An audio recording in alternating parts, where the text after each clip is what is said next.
So guys, thank you so much sa nagbigay nito yung early Christmas. Thank you.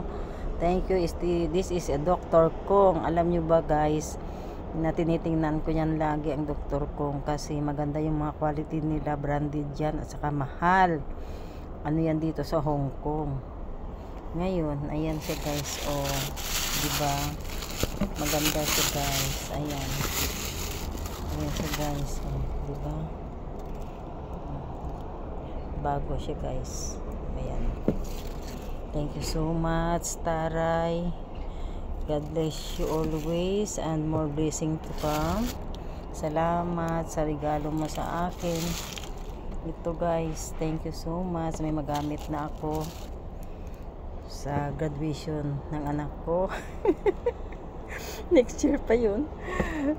Pero tago lang. Tsaka pwede ko rin ito magamit. Kaso lang,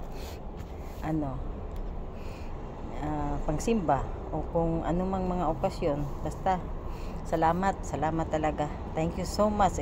Thank you. More blessing to come, Taray, and God bless you always. I love you. Thank you sa pagbigay nito.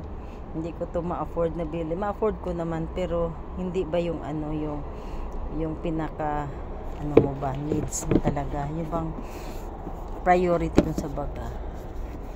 Pero dahil love tayo ni Lord, may ginamit na makabigay sa akin nito. Thank you so much. Thank you Lord sa blessings. Thank you.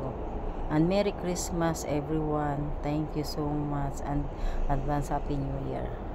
Maging happy tayo kung ano man yung matanggap natin, maliit man o malaki.